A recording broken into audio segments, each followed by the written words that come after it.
Assalamualaikum warahmatullahi wabarakatuh. Akkam jirtu nageenya kanneen channel Afrikaa Samsung irratti nuti egaa nageenya keenya bakka jirtan hundatti isin qaqqabu. Tole egaa hordoftoota keenya barnoota keenya kanarratti walitti deebinee jirra. Egaa barnoota keenya kanarraa keessatti haala kaameraa bilbila keessanii bilbila keessa namni yeroo isin fuudhe akka nam tokko suuraa ittiin qabuu hin dandeenye itti tolchuu dandeettan isin agarsiisa jechuudha.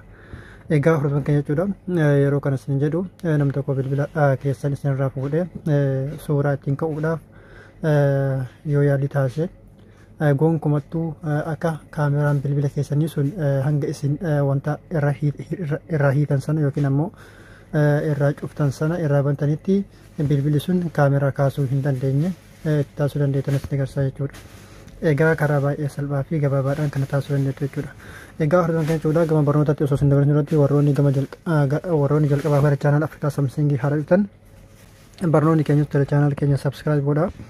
Egaa channel keenya argachuudhaaf YouTube keessan ni galtu. YouTube keessatti maqaa Afrikaa Samsung jedhu inni barreessitu sana booda jechuudha.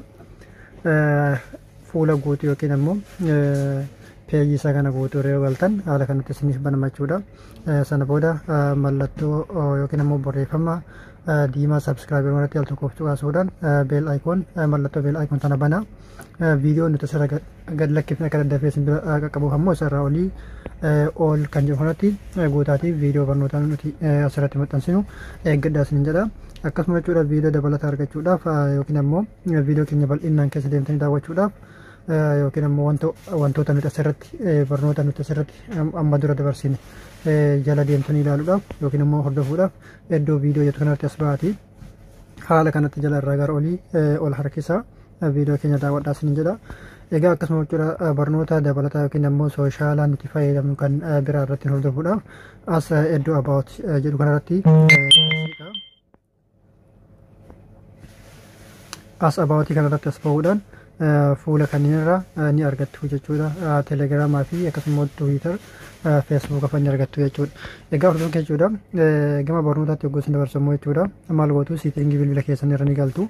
Erga siitingii bilbila keessan haala kanatti galtanii booda jechuudha jara irraa hanga dhumaatti haala kanatti argattu. Sana booda jechuudha abaawotii kanarratti ni cuqaaftu jechuudha. Warroonni ammoo jalqabaaf jechuudha osoo gara abaawotti isin dabarsin duratti developer option kun jechuudha warroonni bilbilli keessan haala kanatti qabdu kallattimaan developer option kanarratti cuqaasuudhaan karaa kanaan deemtu. Warroonni ammoo mallattoo bilbilli keessan developer option kana hin qabne jechuudha maal gootu abaawotii kanarratti cuqaaftu jechuudha. Al tokkoof abaawotii irratti hin cuqaaftu sana booda deebitanii software information kanarratti al tokkoof deebitanii cuqaaftu sana booda jechuudha fuula kanarratti biwildiin nambaa kana ni argattu. As biwildiin nambaa kana yeroo torban rukutu jechuudha. Sana booda erga yeroo torba rukuttanii booda duubatti deebi'uudhaan haala kanatti duubatti deebi'uudhaan asirratti developer option kana ni argattu jechuudha. Erga isa kana argattanii booda maal gootu al tokkoof developer option kanarratti ni cuqaaftu. Sana booda jechuudha haala kanatti jechuudha asirratti qishisoo haala kanatti ol deemuudhaan quick settings developer tiles kanatti al tokkoof ni cuqaaftu. Sana booda jechuudha as mallattoo ofii jirtan jechuudha mallattoo tana ni bantu jechuudha yookiin ammoo on ni gootu. Sana booda erga mallattoo tana on gootanii booda as keessaa ni baatu. Sana booda gubbaa kaameraa keessanii yookiin ammoo gubbaa bilbila keessanii irraa haala kanatti gad harkisuudhaan as mallattoo tana jechuudha sensors of kan jedhamatti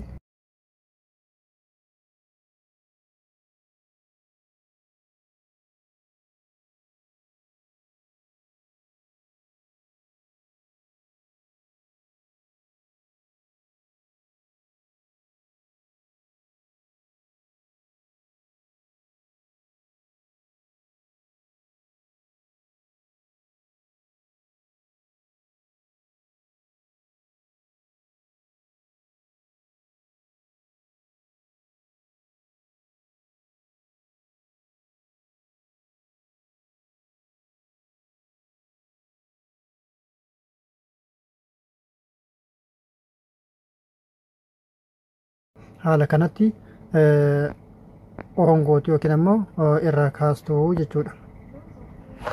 Sana booda ni ilaaltu ni agartu jechuudha. Haala kanatti bilbilli keessan kaameraa isiniif kaasaa jechuudha.